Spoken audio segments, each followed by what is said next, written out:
ആകാശവാണി.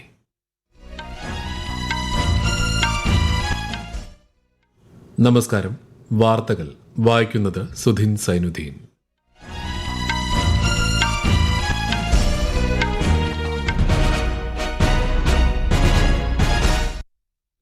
പ്രധാന വാർത്തകൾ. ഉപരാഷ്ട്രപതി ജഗദീപ് ധൻകർ 2 ദിവസത്തെ സന്ദർശനത്തിനായി ഇന്ന് കേരളത്തിൽ. നാളെ ഗുരുവായൂർ ക്ഷേത്രത്തിൽ ദർശനം നടത്തും. പ്രധാനമന്ത്രി നരേന്ദ്രമോദിയുടെ ബഹുരാഷ്ട്ര സന്ദർശനം തുടരുന്നു. ബ്രസീലിലെത്തിയ പ്രധാനമന്ത്രി 17ാമത് ബ്രിക്സ് ഉച്ചകോടിയിൽ പങ്കെടുക്കും. ബ്രിക്സ് ധനമന്ത്രിമാരുമായി കേന്ദ്ര ധനമന്ത്രി നിർമ്മല സീതാരാമൻ റിയോ ഡി ജനീറോയിൽ കൂടിക്കാഴ്ച നടത്തി. കേരളത്തിൽ നിപ പ്രതിരോധ പ്രവർത്തനങ്ങൾ ശക്തമാക്കി ആരോഗ്യവകുപ്പ്. സമ്പർക്ക പട്ടികയിൽ 425 പേർ. ബർമിംഗ്ഹാം ക്രിക്കറ്റ് ടെസ്റ്റിൽ ഇന്ത്യക്കെതിരെ ഇംഗ്ലണ്ടിന് 608 റൺസിന്റെ വിജയലക്ഷ്യം. ഇംഗ്ലണ്ടിന്റെ 2ാം ഇന്നിംഗ്സ് ബാറ്റിംഗ് ഉച്ചയ്ക്ക് ശേഷം പുനരാരംഭിക്കും. വാർത്തകൾ വിശദമായി.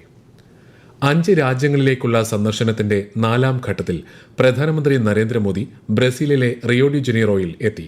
ഇന്നും നാളെയുമായി നടക്കുന്ന 17ാമത് ബ്രിക്സ് ഉച്ചകോടിയിൽ പ്രധാനമന്ത്രി പങ്കെടുക്കും.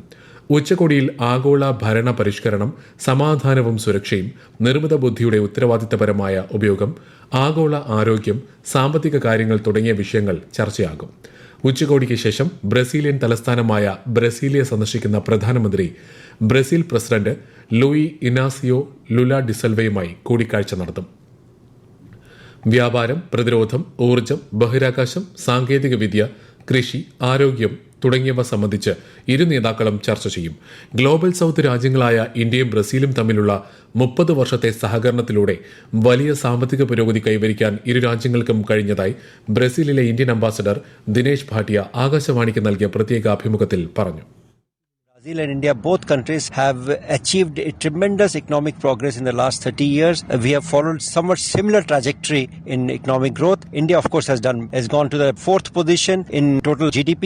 Brazil is number 10 at the moment in the world economic order. I think there are a lot of similarities, and there's a common agenda between the two countries which bring us closer and make us strategic partners. ബഹുരാഷ്ട്ര സന്ദർശനത്തിന്റെ ഭാഗമായി ഇന്നലെ Argentina സന്ദർശിച്ച പ്രധാനമന്ത്രി Narendra Modi president Javier മിലയുമായി കൂടിക്കാഴ്ച നടത്തി. India മെർകോസർ മുൻഗണനാ വ്യാപാര കരാർ വികസിപ്പിക്കുന്നതിൽ അർജന്റീനയുടെ പിന്തുണ പ്രധാനമന്ത്രി അഭ്യർത്ഥിച്ചു. താങ്ങാനാവുന്ന വിലയിൽ ഗുണമേന്മയുള്ള മരുന്നുകളുമായി ബന്ധപ്പെട്ട് ഇന്ത്യൻ ഫാർമ കമ്പനികൾക്കുള്ള പ്രവേശന നിയന്ത്രണങ്ങൾ ലഘൂകരിക്കണമെന്ന് ഇന്ത്യ ആവശ്യപ്പെട്ടു. US FDA അല്ലെങ്കിൽ യൂറോപ്യൻ EMA അംഗീകാരമുള്ള മരുന്നുകൾക്ക് ഇറക്കുമതി അനുവദിക്കുമെന്ന് അർജന്റീന സ്ഥിരീകരിച്ചു. ലോകത്തിലെ ഏറ്റവും അതിവേഗം വളരുന്ന 2 സമ്പദ് വ്യവസ്ഥകൾ എന്ന നിലയിൽ ഇന്ത്യയ്ക്കും ചൈനയ്ക്കും വിവിധ മേഖലകളിൽ സഹകരണം ശക്തിപ്പെടുത്താൻ കഴിയുമെന്ന് ധനമന്ത്രി നിർമ്മല സീതാരാമൻ. റിയോ ഡി ജനീറോയിൽ ബ്രിക്സ് ധനമന്ത്രിമാരുമായി കൂടിക്കാഴ്ച നടത്തുകയായിരുന്നു അവർ. ചൈനീസ് ധനമന്ത്രി ലാൻ ഫോ ആൻ, റഷ്യൻ ധനമന്ത്രി ആന്റൺ സിലുവോനോവ്, ബ്രസീലിലെ ധനമന്ത്രി ഫെർണാണ്ടോ ഹദാദ് തുടങ്ങിയവരുമായി കേന്ദ്ര ധനമന്ത്രി വിശദമായ ചർച്ചകൾ നടത്തി. ഇസ്ലാം മത വിശ്വാസികൾ ഇന്ന് മൊഹറം മാസത്തിലെ വിശുദ്ധ ദിനം ആചരിക്കുന്നു. കർബല യുദ്ധത്തിൽ ഹുസൈൻ ബിൻ അലി രക്തസാക്ഷിത്വം വരിച്ചതിന്റെ സ്മരണയിൽ ഷിയ വിഭാഗവും പ്രവാചകൻ മൂസ ഫറോവയിൽ നിന്ന് ജനങ്ങളെ രക്ഷപ്പെടുത്തിയ സ്മരണയിൽ സുന്നി വിഭാഗവും ദിനം ആചരിക്കുന്നു. എല്ലാ വിശ്വാസികൾക്കും പ്രധാനമന്ത്രി നരേന്ദ്രമോദി മൊഹറം ആശംസകൾ നേർന്നു. രാജ്യത്തെ ജനങ്ങൾക്ക് പ്രധാനമന്ത്രി നരേന്ദ്രമോദി ആഷാഢി ഏകാദശി ആശംസകളും നേർന്നു. ലോകത്ത് സന്തോഷവും സമൃദ്ധിയും നിലനിൽക്കട്ടെയെന്ന് അദ്ദേഹം പറഞ്ഞു. സമൂഹത്തിൽ ദുരിതമനുഭവിക്കുന്നവരെ എല്ലായ്പ്പോഴും സഹായിക്കണമെന്നും ശ്രീ മോദി സമൂഹമാധ്യമത്തിൽ കുറിച്ചു. ടിബറ്റൻ ആത്മീയ നേതാവ് ദലൈലാമയുടെ 90ാം ജന്മദിനത്തിൽ ആശംസകൾ നേർന്ന് പ്രധാനമന്ത്രി നരേന്ദ്രമോദി. സ്നേഹം, കാരുണ്യം, ക്ഷമ, ധാർമ്മികത എന്നിവയുടെ പ്രതീകമാണ് ദലൈലാമയെന്ന് പ്രധാനമന്ത്രി സമൂഹമാധ്യമത്തിൽ കുറിച്ചു. ദലൈലാമയുടെ വാക്കുകൾ എല്ലാ മതവിഭാഗങ്ങളിലുമുള്ളവർക്ക് പ്രചോദനം നൽകുന്നവയാണെന്നും ശ്രീ മോദി പറഞ്ഞു. ധരംശാലയിൽ സംഘടിപ്പിച്ച ജന്മദിനാഘോഷ ചടങ്ങിൽ കേന്ദ്രമന്ത്രിമാരായ കിരൺ റിജിജു, രാജീവ് രഞ്ജൻ സിംഗ് തുടങ്ങിയവർ പങ്കെടുത്തു. വിദ്യാഭ്യാസ വിദഗ്ധനും സാമൂഹ്യ പ്രവർത്തകനുമായിരുന്ന ഡോക്ടർ ശ്യാമപ്രസാദ് മുഖർജിയുടെ ജന്മവാർഷിക ദിനത്തിൽ പ്രധാനമന്ത്രി നരേന്ദ്രമോദി, കേന്ദ്രമന്ത്രിമാർ തുടങ്ങിയവർ സ്മരണാഞ്ജലി അർപ്പിച്ചു. റെയിൽവേ, വാർത്താവിതരണ പ്രക്ഷേപണ മന്ത്രി അശ്വിനി വൈഷ്ണവ് ഇന്ന് ന്യൂഡൽഹിയിൽ ശ്യാമപ്രസാദ് മുഖർജിയുടെ പ്രതിമയിൽ പുഷ്പാർച്ചന നടത്തി. പുതിയ വിദ്യാഭ്യാസ നയത്തിലൂടെ ഇന്ത്യൻ ഭാഷകളുടെ സംരക്ഷണം, പ്രോത്സാഹനം, വികസനം എന്നിവയ്ക്കായുള്ള ഡോക്ടർ മുഖർജിയുടെ കാഴ്ചപ്പാടാണ് സർക്കാർ സാക്ഷാത്കരിച്ചതെന്ന് ശ്രീ വൈഷ്ണവ് പറഞ്ഞു. 2 ദിവസത്തെ സന്ദർശനത്തിനായി ഉപരാഷ്ട്രപതി ജഗദീപ് ധൻഖർ ഇന്ന് കേരളത്തിലെത്തും. ഉച്ചകഴിഞ്ഞ് കൊച്ചിയിലെത്തുന്ന അദ്ദേഹം നാളെ രാവിലെ ഗുരുവായൂർ ക്ഷേത്രത്തിൽ ദർശനം നടത്തും. പിന്നീട് കൊച്ചിയിലെ National University of Advanced Legal സ്റ്റഡീസിലെ വിദ്യാർത്ഥികളുമായും അധ്യാപകരുമായും ഉപരാഷ്ട്രപതി സംവദിക്കും. ഉപരാഷ്ട്രപതിയുടെ സന്ദർശനത്തോടനുബന്ധിച്ച് നാളെ രാവിലെ 8 മുതൽ 10 വരെ ഗുരുവായൂർ ക്ഷേത്രത്തിൽ നിയന്ത്രണങ്ങൾ ഏർപ്പെടുത്തി. ഡ്രോൺ ഉപയോഗിക്കുന്നതിനും നിയന്ത്രണമുണ്ട്. ഈ വാർത്തകൾ ആകാശവാണിയിൽ നിന്ന്. ആകാശവാണി വാർത്തകളും വാർത്താ അധിഷ്ഠിത പരിപാടികളും All India Radio News Thiruvananthapuram YouTube ചാനലിലും @All India Radio News Thiruvananthapuram Facebook പേജിലും AIR ന്യൂസ് തിരുവനന്തപുരം ഇൻസ്റ്റഗ്രാം അക്കൌണ്ടിലും @AIR ന്യൂസ് TVM X ഹാൻഡിലും ലഭ്യമാണ്. കോട്ടയം മെഡിക്കൽ കോളേജിൽ കെട്ടിടം തകർന്നു വീണ് മരിച്ച തലയോലപ്പറമ്പ് സ്വദേശി ബിന്ദുവിന്റെ വീട് ആരോഗ്യമന്ത്രി വീണ ജോർജ് സന്ദർശിച്ചു. ബിന്ദുവിന്റെ മകളുടെ ശസ്ത്രക്രിയ സംബന്ധിച്ച് തിങ്കളാഴ്ച മെഡിക്കൽ ബോർഡ് രൂപീകരിക്കുമെന്ന് മന്ത്രി അറിയിച്ചു. സർക്കാർ കൂടെയുണ്ടെന്നും മുഖ്യമന്ത്രി ഉടൻ തന്നെ സമഗ്രമായ ധനസഹായ പാക്കേജ് പ്രഖ്യാപിക്കുമെന്നും മന്ത്രി പറഞ്ഞു. കേരളത്തിൽ നിപ പ്രതിരോധ പ്രവർത്തനങ്ങൾ ശക്തമാക്കി ആരോഗ്യവകുപ്പ്. നിപ സമ്പർക്ക പട്ടികയിൽ ആകെ 425 പേരാണ് ഉള്ളത്. മലപ്പുറത്ത് 228 പേരും പാലക്കാട് 110 പേരും കോഴിക്കോട് 87 പേരുമാണ് സമ്പർക്ക പട്ടികയിലുള്ളത്. മലപ്പുറത്ത് 12 പേരാണ് ചികിത്സയിലുള്ളത്. നിപ ഉറവിടം കണ്ടെത്താനുള്ള ആരോഗ്യവകുപ്പിന്റെ പ്രവർത്തനങ്ങൾ പുരോഗമിക്കുകയാണ്.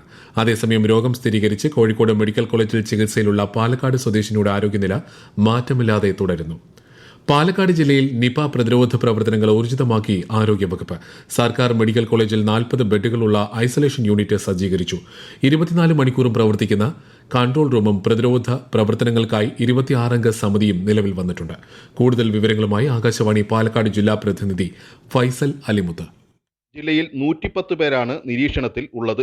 61 ആരോഗ്യ പ്രവർത്തകർ സമ്പർക്ക പട്ടികയിൽ ഉണ്ട്. നിപ്പ സ്ഥിരീകരിച്ച പ്രദേശം അടച്ചാണ് പ്രതിരോധ പ്രവർത്തനങ്ങൾ പുരോഗമിക്കുന്നത്.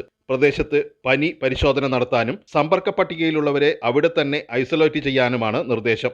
വവ്വാലുകൾ കൂടുതലായി കാണപ്പെടുന്ന സ്ഥലങ്ങളിൽ സന്ദർശനം നടത്തുന്നതും അവയെ ഭയപ്പെടുത്തി ഓടിക്കുവാൻ ശ്രമിക്കുന്നതും ഒഴിവാക്കണമെന്നും ജില്ലാ ഭരണകൂടം ആവശ്യപ്പെട്ടു. കേരള സർവകലാശാലയിൽ അടിയന്തര സിൻഡിക്കേറ്റ് യോഗം പുരോഗമിക്കുന്നു. രജിസ്ട്രാറെ സസ്പെൻഡ് ചെയ്ത വൈസ് ചാൻസലറുടെ നടപടി യോഗത്തിൽ റിപ്പോർട്ട് ചെയ്തു. BCയുടെ താൽക്കാലിക ചുമതല വഹിക്കുന്ന സിസ തോമസും യോഗത്തിൽ പങ്കെടുക്കുന്നുണ്ട്. ബർമിംഗ്ഹാം ക്രിക്കറ്റ് ടെസ്റ്റിൽ ഇന്ത്യക്കെതിരെ ഇംഗ്ലണ്ടിന് 608 റൺസിന്റെ വിജയലക്ഷ്യം. 6 വിക്കറ്റിന് 427 റൺസ് എന്ന നിലയിൽ രണ്ടാം ഇന്നിംഗ്സ് ഡിക്ലെയർ ചെയ്ത ഇന്ത്യ 180 റൺസിന്റെ ഒന്നാം ഇന്നിംഗ്സ് ലീഡോടെയാണ് ഇംഗ്ലണ്ടിന് മുന്നിൽ കൂറ്റൻ വിജയലക്ഷ്യം ഉയർത്തിയത്. മറുപടി ബാറ്റിംഗിനിറങ്ങിയ ഇംഗ്ലണ്ട് 4ാം ദിനം കളി അവസാനിപ്പിക്കുമ്പോൾ 3 വിക്കറ്റ് നഷ്ടത്തിൽ 72 റൺസ് എന്ന നിലയിലാണ്. ഇന്ന് ഉച്ചയ്ക്ക് ശേഷം ഇംഗ്ലണ്ടിന്റെ രണ്ടാം ഇന്നിംഗ്സ് ബാറ്റിംഗ് പുനരാരംഭിക്കും. ഹിമാചൽ പ്രദേശ്, ഹരിയാന, ചണ്ഡീഗഡ്, പഞ്ചാബ് എന്നിവിടങ്ങളിൽ അടുത്ത 2 ദിവസം കനത്ത മഴയ്ക്ക് സാധ്യതയുണ്ടെന്ന് കേന്ദ്ര കാലാവസ്ഥാ വകുപ്പ്. ഈ പ്രദേശങ്ങളിൽ മറ്റന്നാൾ വരെ ഓറഞ്ച് ജാഗ്രത പ്രഖ്യാപിച്ചു. ഉത്തരാഖണ്ഡ്, കിഴക്കൻ രാജസ്ഥാൻ, കൊങ്കൺ, ഗോവ, ഗുജറാത്ത് മേഖല എന്നിവിടങ്ങളിലെ ഒറ്റപ്പെട്ട സ്ഥലങ്ങളിലും അടുത്ത ഒരാഴ്ച ശക്തമായ മഴ പെയ്തേക്കുമെന്ന് കാലാവസ്ഥാ നിരീക്ഷണ കേന്ദ്രം അറിയിച്ചു. കേരളത്തിലും വരും ദിവസങ്ങളിൽ ഒറ്റപ്പെട്ട ശക്തമായ മഴയ്ക്ക് സാധ്യതയെന്ന് കേന്ദ്ര കാലാവസ്ഥാ വകുപ്പ്. ഇന്ന് കണ്ണൂർ, കാസർഗോഡ് ജില്ലകളിൽ മഞ്ഞ ജാഗ്രത നൽകിയിട്ടുണ്ട്.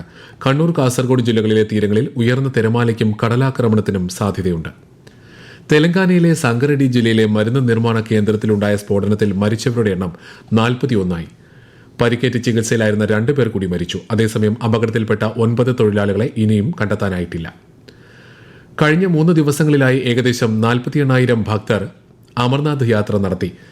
ജമ്മുവിലെ ഭഗവതി നഗർ യാത്രി നിവാസിലേക്ക് വരുന്ന തീർത്ഥാടകർക്ക് പുറമെ നിരവധി പേർ ബേസ് ക്യാമ്പുകളിൽ നേരിട്ട് രജിസ്ട്രേഷൻ നടത്തുന്നുണ്ടെന്ന് ശ്രീ അമർനാഥ് ജി ദേവാലയ ബോർഡ് ഉദ്യോഗസ്ഥർ പറഞ്ഞു. പഹൽഗാം ഭീകരാക്രമണത്തിന്റെ പശ്ചാത്തലത്തിൽ അമർനാഥ് യാത്രയ്ക്ക് പ്രത്യേക സുരക്ഷ ഏർപ്പെടുത്തിയിട്ടുണ്ട്. അമേരിക്കൻ രാഷ്ട്രീയത്തിലേക്ക് പ്രവേശിക്കുന്നതായി പ്രഖ്യാപിച്ച് ടെസ്ല മേധാവി എലോൺ മസ്ക് അമേരിക്ക പാർട്ടി എന്ന പേരിൽ ഒരു പുതിയ രാഷ്ട്രീയ പാർട്ടി രൂപീകരിക്കുന്നതായി അദ്ദേഹം സമൂഹമാധ്യമത്തിലൂടെ അറിയിച്ചു. ഡെമോക്രാറ്റിക്, റിപ്പബ്ലിക്കൻ എന്നീ 2 പ്രധാന രാഷ്ട്രീയ പാർട്ടികളെയും വെല്ലുവിളിച്ചുകൊണ്ടാണ് മസ്കിന്റെ പ്രഖ്യാപനം. പ്രധാന വാർത്തകൾ വീണ്ടും. ഉപരാഷ്ട്രപതി ജഗദീപ് ധൻഖർ 2 ദിവസത്തെ സന്ദർശനത്തിനായി ഇന്ന് കേരളത്തിൽ. നാളെ ഗുരുവായൂർ ക്ഷേത്രത്തിൽ ദർശനം നടത്തും. പ്രധാനമന്ത്രി നരേന്ദ്രമോദിയുടെ ബഹുരാഷ്ട്ര സന്ദർശനം തുടരുന്നു. ബ്രസീലിലെത്തിയ പ്രധാനമന്ത്രി 17ാമത് ബ്രിക്സ് ഉച്ചകോടിയിൽ പങ്കെടുക്കും.